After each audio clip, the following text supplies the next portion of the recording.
Keep yourself in the loop of everything football on the Golden State Media Concepts Football Podcast. The latest news on and off the field, be it college football, Big Ten, SEC, Big 12, Pac-12, ACC to the NFL. We've got you covered. Listen to the Golden State Media Concepts Football Podcast.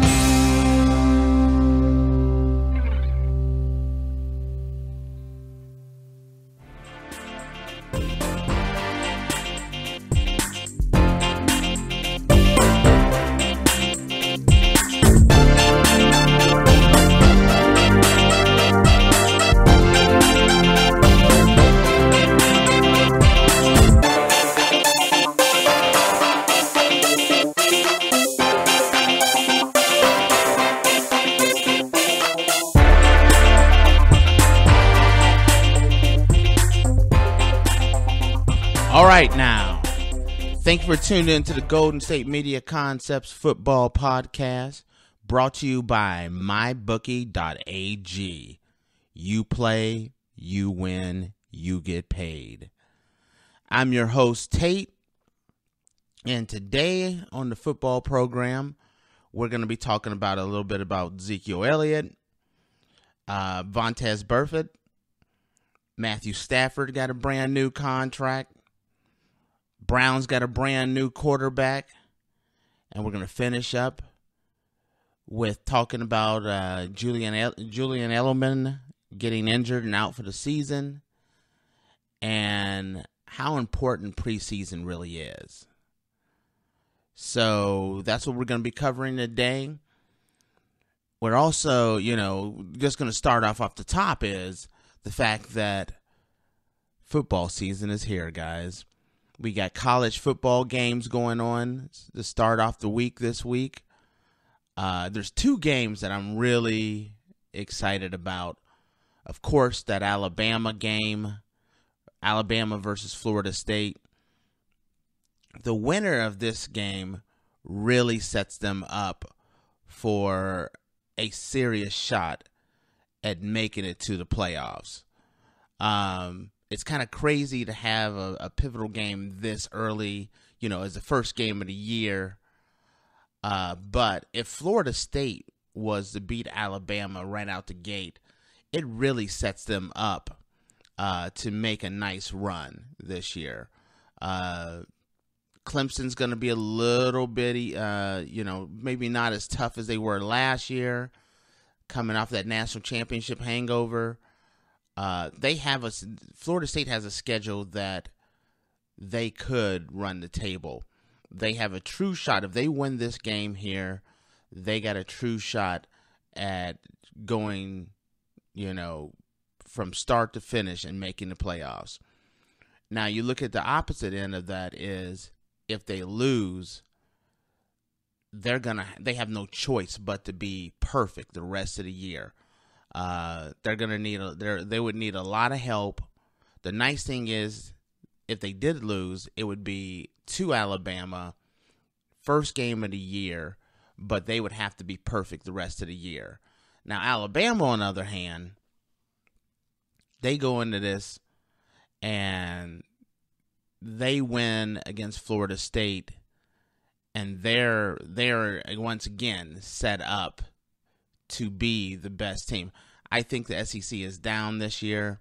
I don't really see anyone really giving them a true competition as far as winning the SEC. I think Alabama has that sewed up, and I think, with the exception of a hiccup, I think only way Alabama loses after this game is Georgia's going to be tough. There's going to be a number of tough games there.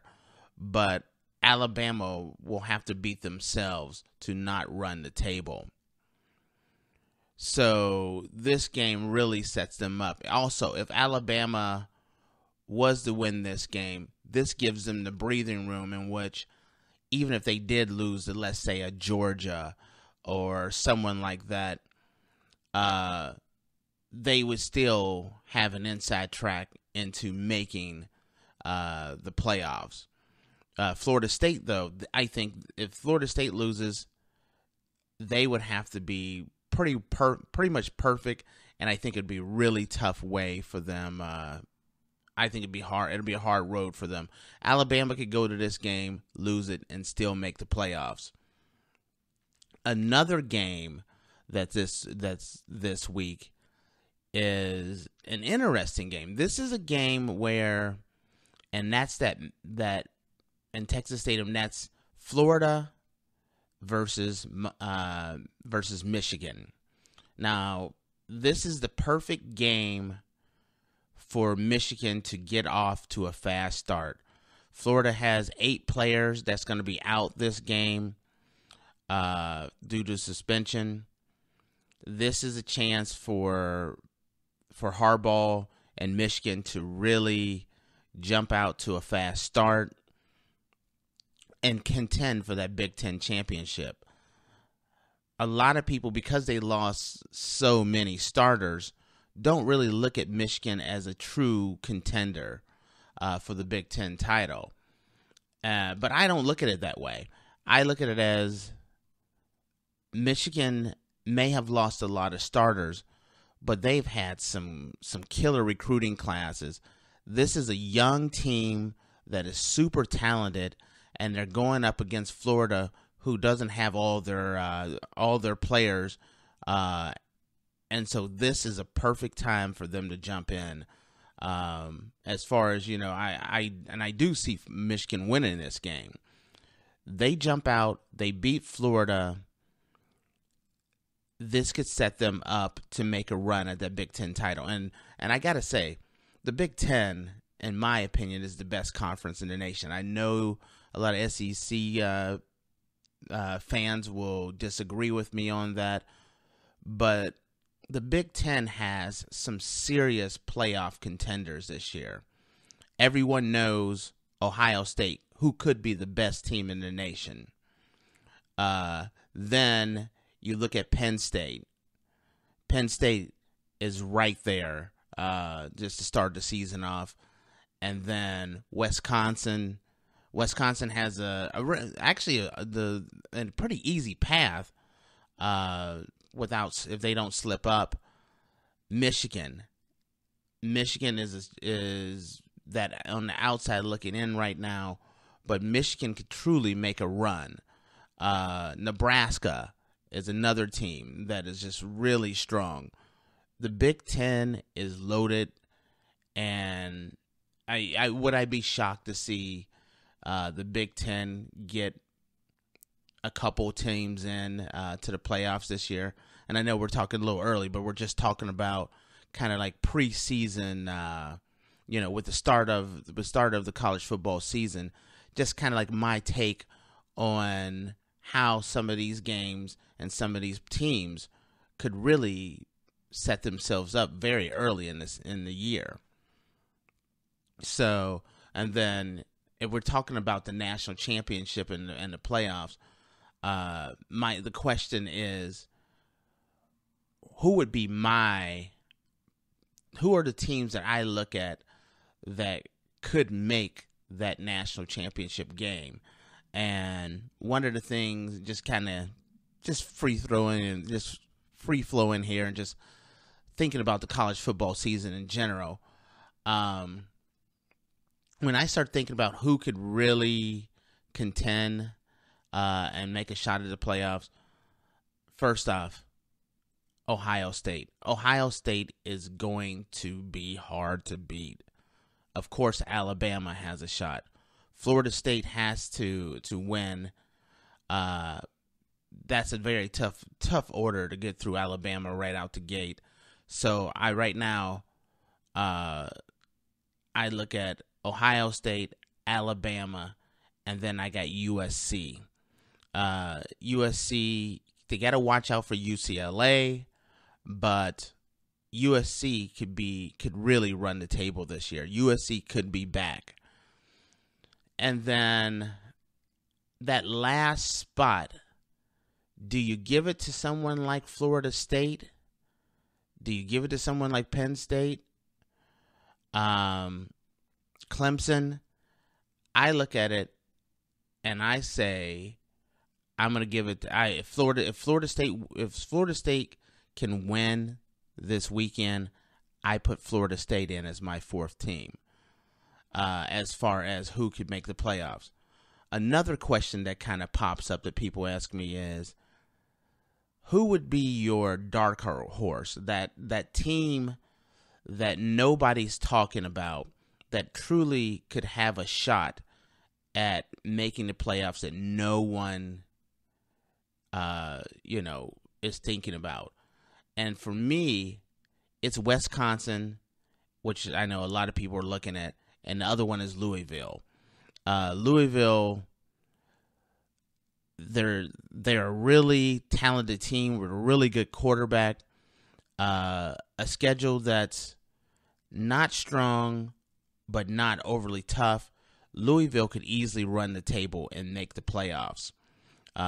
So if I was going to go to mybookie.ag and I was going to place a bet and I was going on a wild flyer, it would be Louisville. Louisville would be the team that I would really be, if I'm going to, just go out on a limb and say, give me someone that no one is thinking about. Also, another team that could shock some people is Miami. I think Miami could be very tough this year. And that's another team that no one is really thinking about right now. But this is one of those chances where Miami could really make a big leap and get back into that contending for a national championship picture. I don't think they will, but Miami's going to make some noise this year. That concludes me talking about college football for right now. We will be talking about a lot of college football throughout the season, guys and girls. And so we'll be talking about a lot more of that. We're going to take a quick break. When we come back, we're going to talk about the situation in Dallas with Ezekiel Elliott. Stay tuned, and we'll be right back. Ever since I started hosting this podcast, people have come to me for advice. Hey, who are you taking this week in the big game? Are you taking the Patriots or the Steelers? Or Chicago or Detroit? Or who do you have in the big fight? Well, let me tell you this. Before I tell them who I have in the game this week or the fight this weekend, I tell them that it's just as important as where you're betting as who you're betting on. And I always use mybookie.ag. Mybookie.ag has been around for years. They got a solid reputation. And the most important thing is they pay you out fast. There's nothing worse than winning a big, betting on making the right decision, picking the right team to win, and then you have to jump through all these hoops and hurdles to get paid. You don't have these issues with mybookie.ag. Their payouts is as fast as within 2 days. And that's what I like best about them is I can place my bet, get my win, and collect my money. They have in-game, live betting, and some of the most rewarding perks in the business. They also have an all-new mobile site that makes wagering on the go a breeze. Join now, and MyBookie will match your deposit with a 100% bonus. Just use promo code GSMC Football to activate this offer. Visit mybookie.ag today. You play, you win, you get paid. Are you looking for help for your fantasy football team? Check out the GSMC Fantasy Football Podcast. Get today's best advice on who to start, who to sit, even who you should draft. From sleeper picks to red-hot lineups, they got it all covered for you. That's gsmcpodcast.com/fantasy-football-podcast. We'll cover traditional leagues, dynasty, PPR, even IDP leagues. When you need fantasy help, there's just one show to hit up. Don't forget to like them on Facebook and follow them on Twitter. Visit gsmcpodcast.com for more info.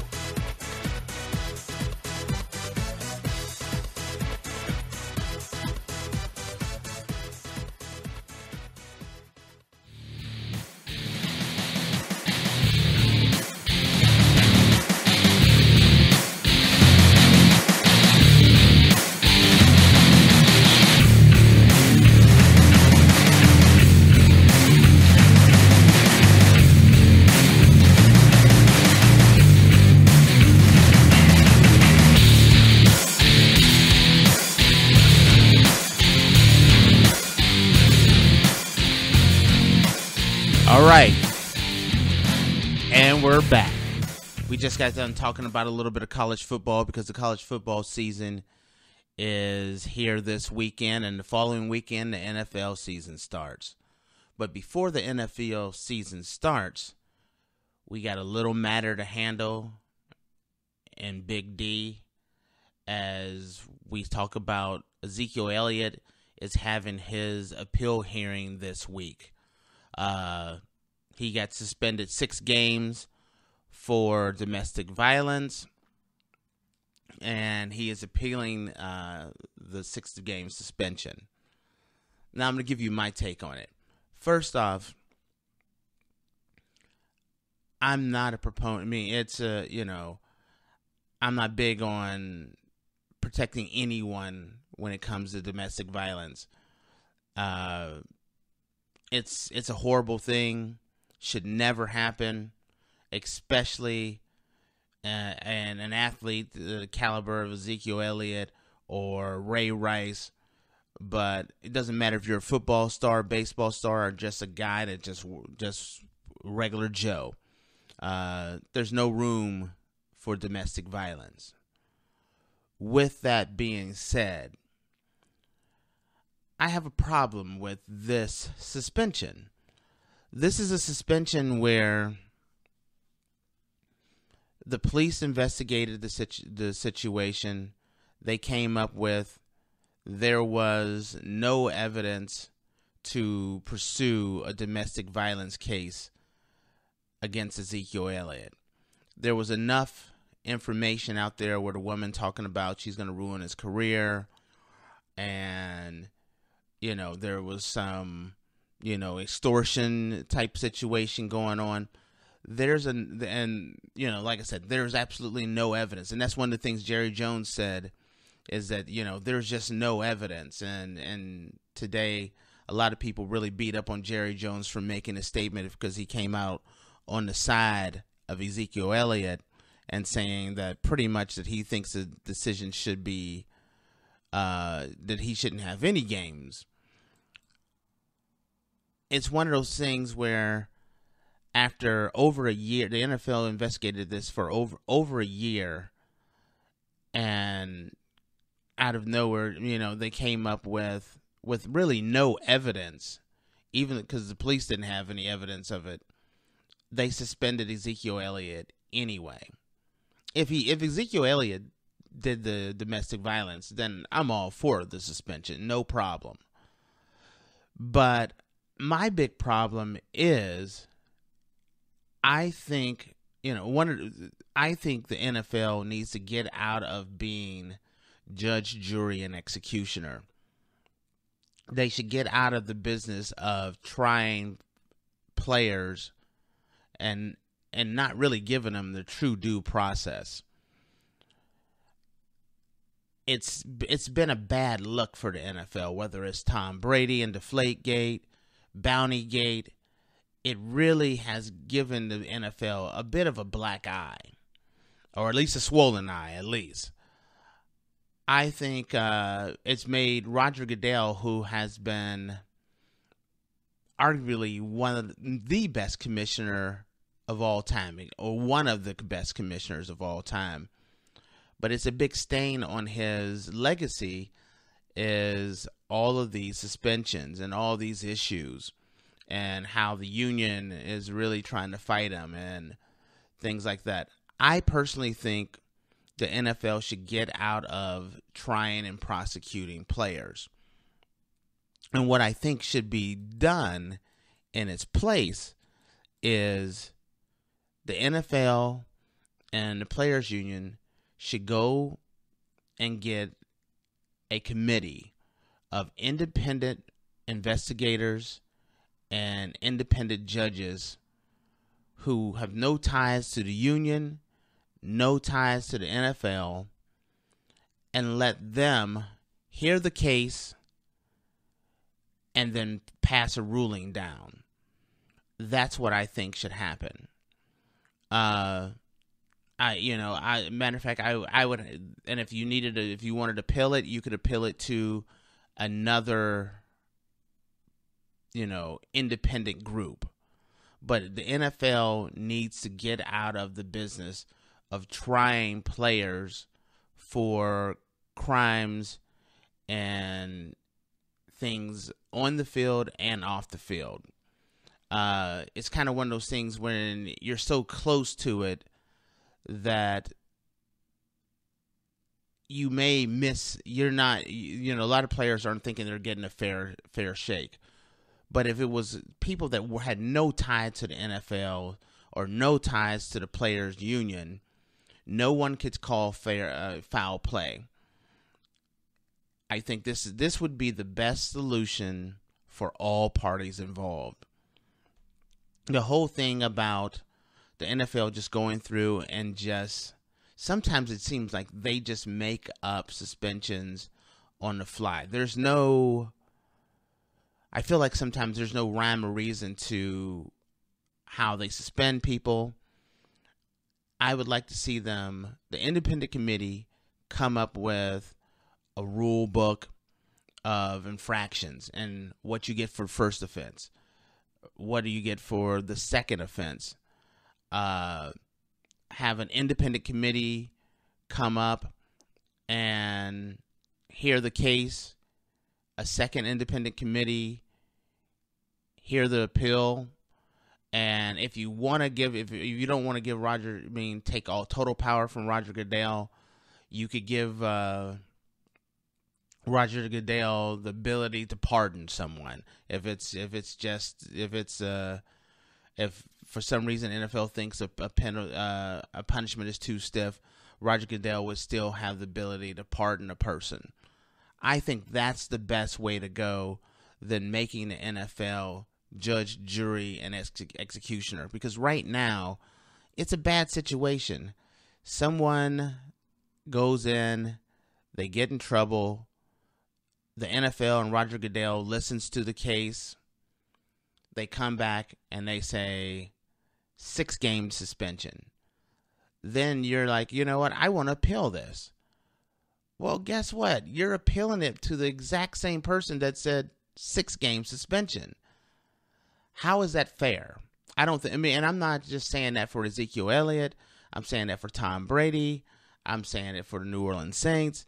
I'm saying it for every single player and team that has had an issue and a run-in with Roger Goodell. I think it would take a lot more pressure off of Roger just to have an independent committee that just handles it all. And at the end, someone asked him about, hey, so-and-so got a 5-game suspension by the independent committee. Roger Goodell could say, hey, I don't handle that.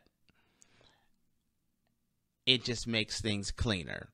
But this whole thing about making the NFL and Roger Goodell the guy who hears the case, picks the sentence, and then hears the appeal, it just doesn't seem fair. I don't know what's going to happen with Ezekiel Elliott appeal. In my opinion, I don't think the suspension is going to get reduced. I think the answer is going to come out on Monday that the 6-game suspension is held up and he's out for the first 6 games.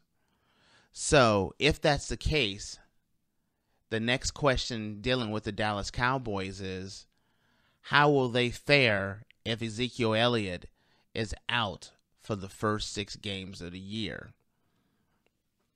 It's a tough situation because they have some pretty tough games, especially the very first game against the Giants. And the Giants have a serious shot at winning the NFC East. I personally look at this as a situation that could actually be, I look at it as more of like there could be a silver lining to the fact that Ezekiel Elliott is going to be suspended for 6 games. You have Alfred Morris and Darren McFadden, who have been both Pro Bowlers and who have been 1,000-yard backs. Both of them have been extremely serviceable, especially behind that Dallas offensive line.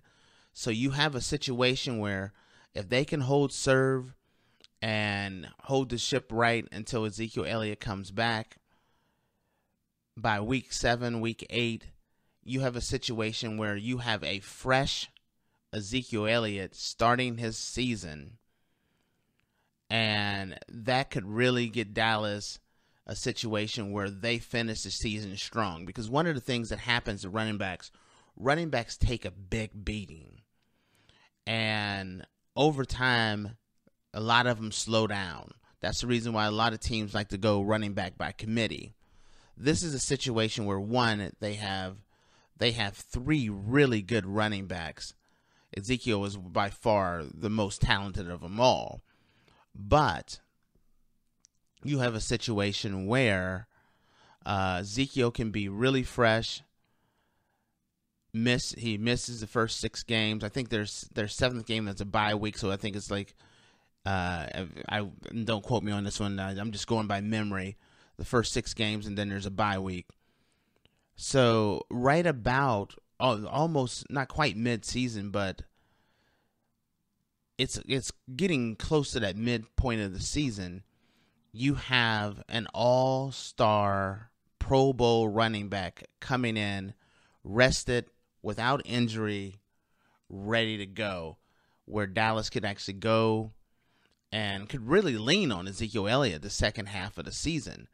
I think this really does, talking about making lemons and turning it into lemonade. This would be that situation where I would look at it and say, that's the biggest, most positive part you could say about that. Because with McFadden and Alfred Morris, they can truly hold the ship. So that's my take on it.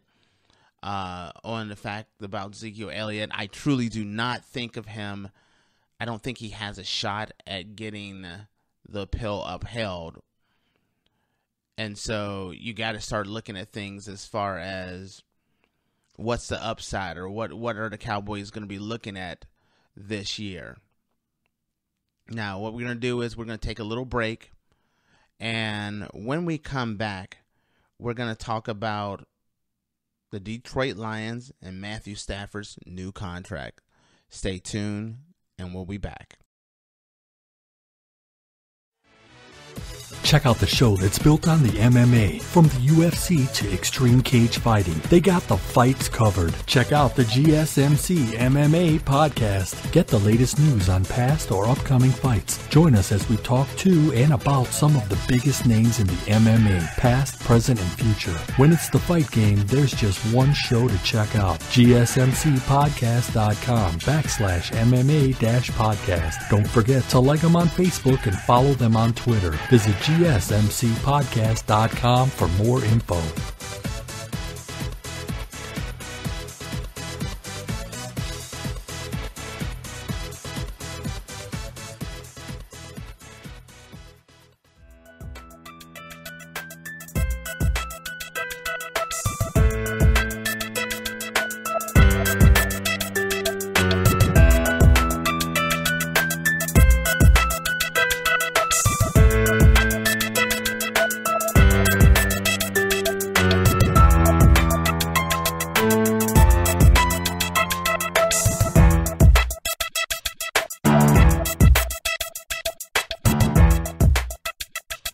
All right, we're back, and we were just talking about Ezekiel Elliott, and now we're going to talk about another player out of the NFC. That is the Detroit Lions, Matthew Stafford, who just became the highest paid player in NFL history. He signed a 5-year deal with the Detroit Lions, giving him a guaranteed $27 million a year. That's about $2 million more than the Oakland Raiders gave Derek Carr. There's a lot of guaranteed money on this contract. $92 million is guaranteed, including a $50 million signing bonus. This deal really, this is the world of the NFL quarterback today. And, under this deal, Stafford will be guaranteed $60.5 million at signing. And at the start of year 2, he gets another $82 million. By year 2, he gets another $86 million by year 2, and the last of the guaranteed money, which takes him up to $92 million, will be at the start of year 3. So he'll get that whole $92 million within the first 3 years. That is not a bad way to have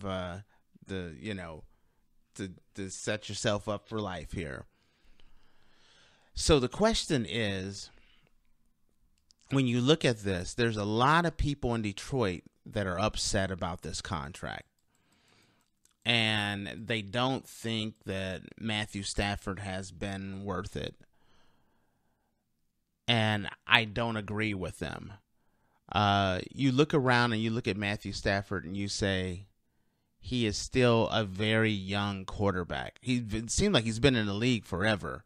But if I remember correctly, Matthew Stafford is only like 28, 29. Let me go check this out. I can't remember how old Stafford is. But I believe he's 29. He's 29 years old. With that being said, a lot of people in Detroit who are not happy about this deal and don't think he's worth it. What is the alternative in Detroit? You're saying let a franchise quarterback who and he is a top 10 quarterback. You're gonna let go of a franchise quarterback to become what, the Jets, the Browns? You have the most important feature, most important player that all teams are looking for. If you don't pay him this guaranteed money, there's a line of people that will. If you're thinking about, you know what, it's not working, it's time to blow up Detroit and start over, you have a 29-year-old quarterback that is already signed. You could blow the Detroit Lions up, start all over fresh, and rebuild with him. That's the great thing about Matthew Stafford. He's young. He's proven to be a top-flight quarterback. When you have a situation like this, you don't let a player of his caliber go, especially with the history that Detroit has, where, when you go back and you look at, Barry Sanders got so fed up with Detroit, he just left right when he's at the threshold of being an all-time leading rusher, and he's just saying, can't take it anymore. You got Megatron, who arguably is one of the greatest receivers of all time, just said, I'm done. Matthew Stafford wants to be in Detroit. He lives in Detroit. He's a Detroit guy. He's become a Detroit guy. You get rid of him, you're not going to get any. There's not a lot of free agents saying, you know what, the place I want to go is Detroit. That's just not going to happen. But you have a guy there that wants to be there. You do whatever you can to keep him there and you keep him happy. Because as long as you have a young quarterback like him, you can start over, you can keep building.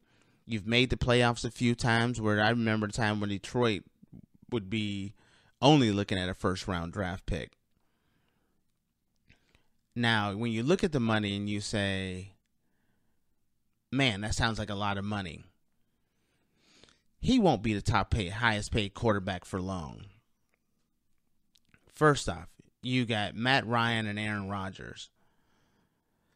They're the next ones up to sign an extension, and they're going to pass that deal. Kirk Cousins has set himself up that he's going to put that number out of range.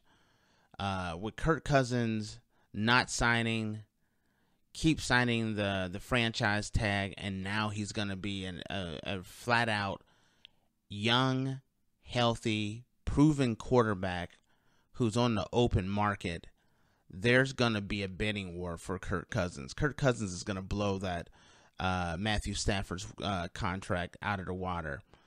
He's going to fall to, he'll be the second or third highest paid, third or fourth highest paid quarterback by this time next year.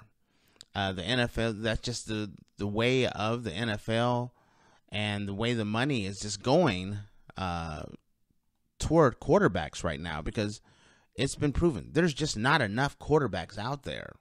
You look at some of the teams and what's going on with some of the teams that don't have quarterbacks. Detroit should thank their lucky stars. I think this is a really good move on their behalf.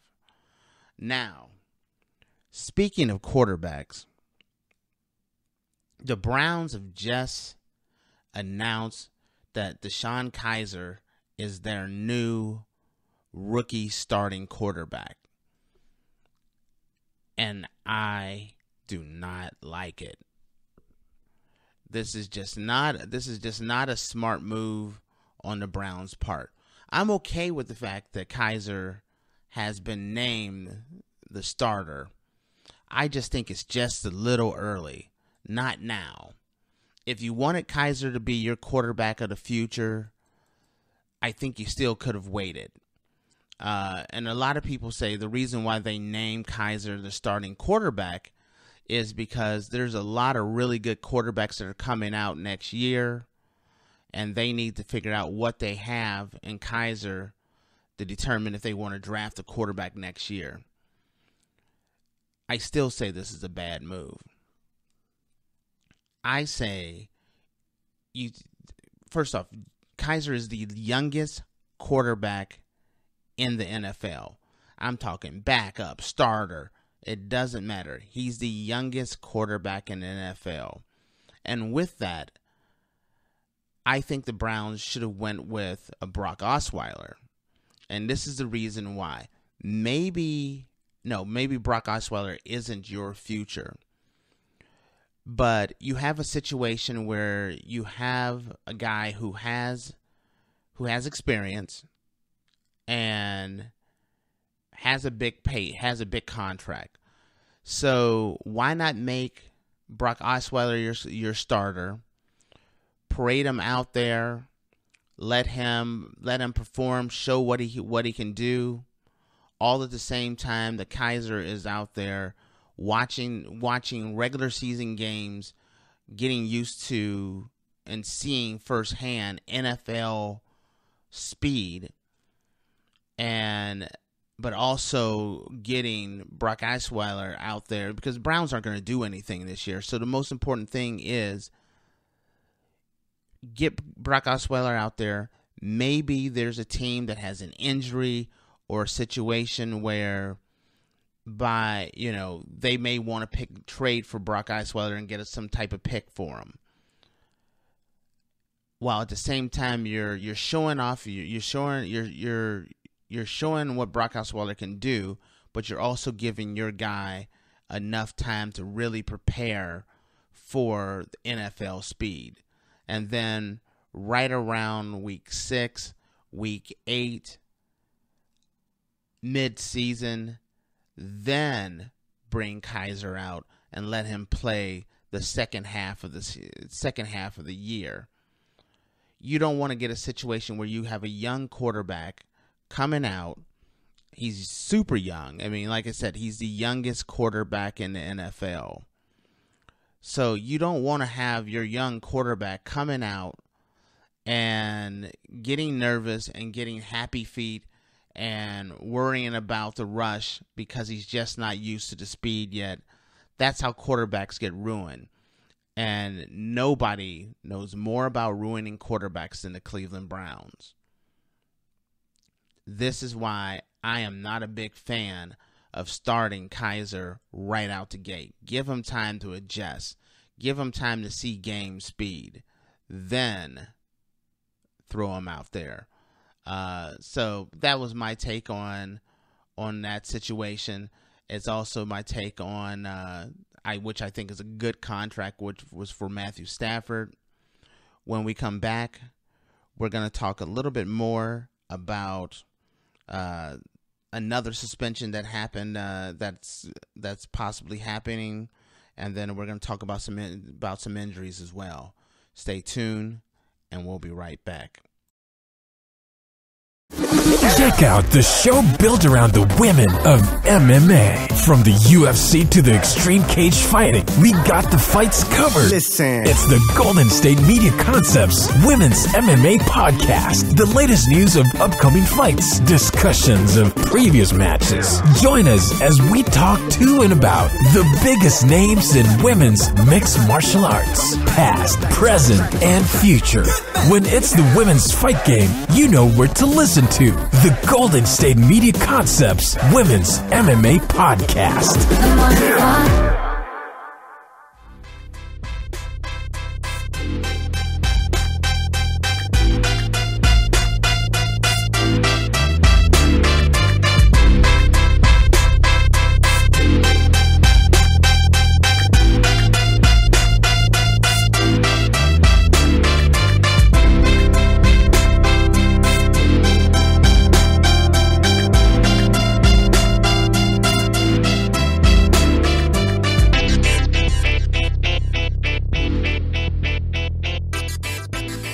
All right, so we just got done talking about a couple of quarterbacks as far as the Browns naming DeShone Kizer as their quarterback, and we also talked about Matthew Stafford signing his contract extension.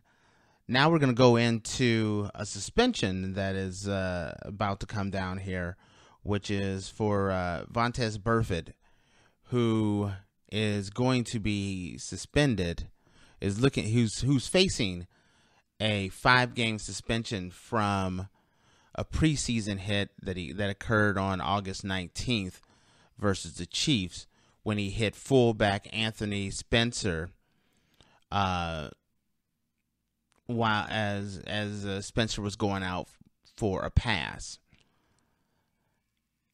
Now, give you a little background on Vontaze Burfict. He doesn't have the best reputation, first off. And he's kind of gotten a reputation for some illegal hits, some dirty hits. And so this suspension is more about his reputation than than this hit. Under no circumstances do I think for the hit that he delivered should he be suspended. It was a good, clean, legal hit. I repeat, a good, clean, legal hit. The fullback came through offensive line. He turned like he was going to catch a pass. Burfict hit him. There's that. You can hit a receiver as he's crossing off, the line of scrimmage. He hit him right at the line of scrimmage. It was a shoulder to the chest. It wasn't a headshot. It wasn't a shot to the face mask. It wasn't anything like that. I feel like the NFL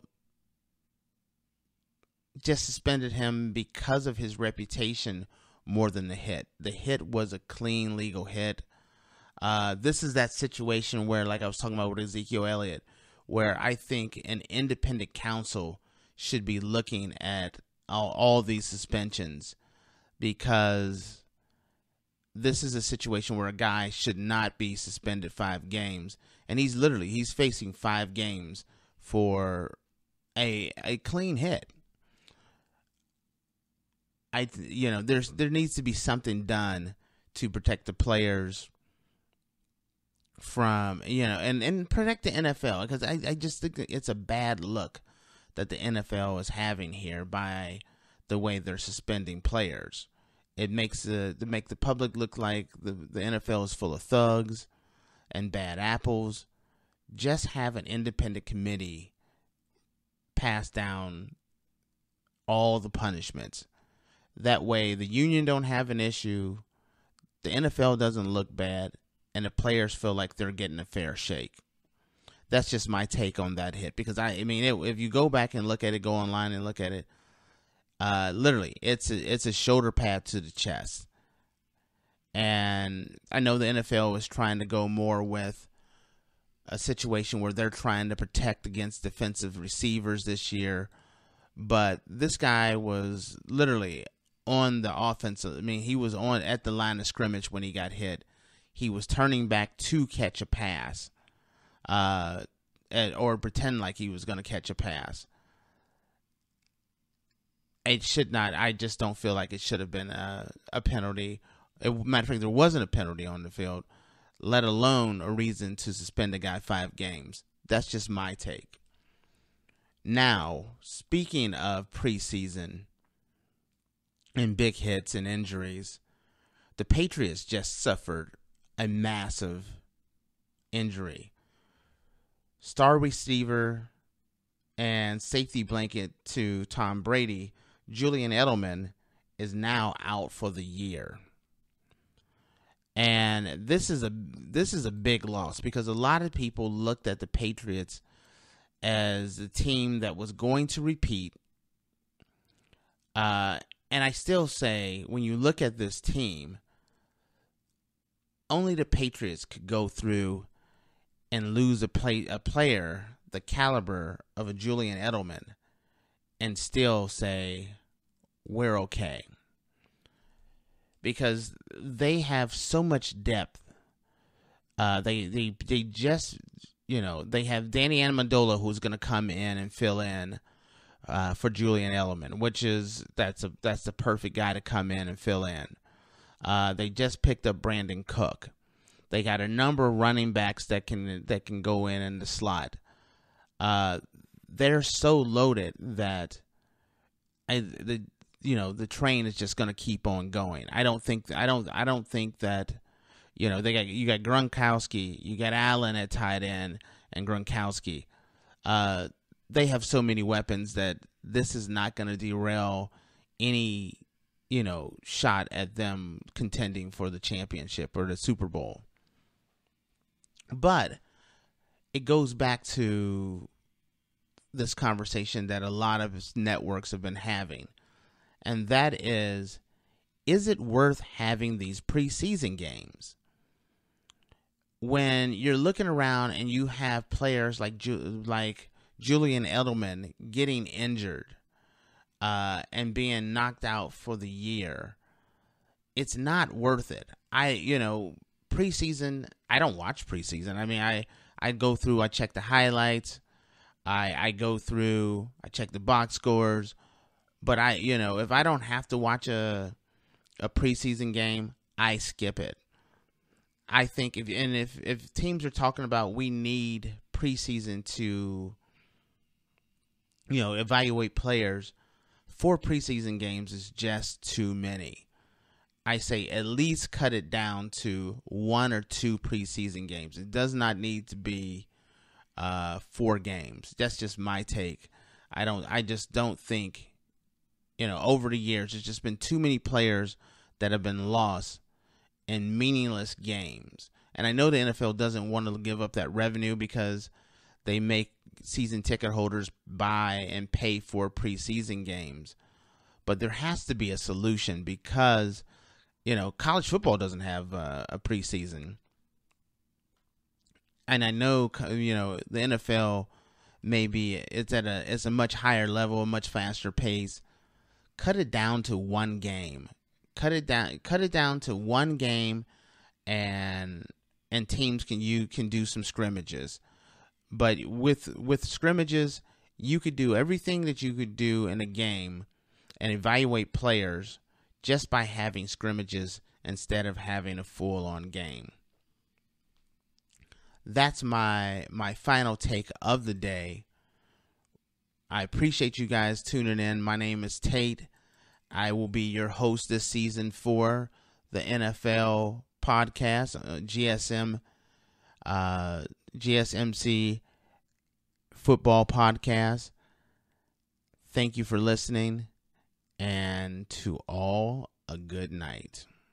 You've been listening to the Golden State Media Concepts Football Podcast, part of the Golden State Media Concepts Podcast Network. You can find this show and others like it at www.gsmcpodcast.com. Download our podcast on iTunes, Stitcher, SoundCloud, and Google Play. Just type in GSMC to find all the shows from the Golden State Media Concepts Podcast Network. From movies to music, from sports to entertainment, and even weird news. You can also follow us on Twitter and on Facebook. Thank you, and we hope you have enjoyed today's program.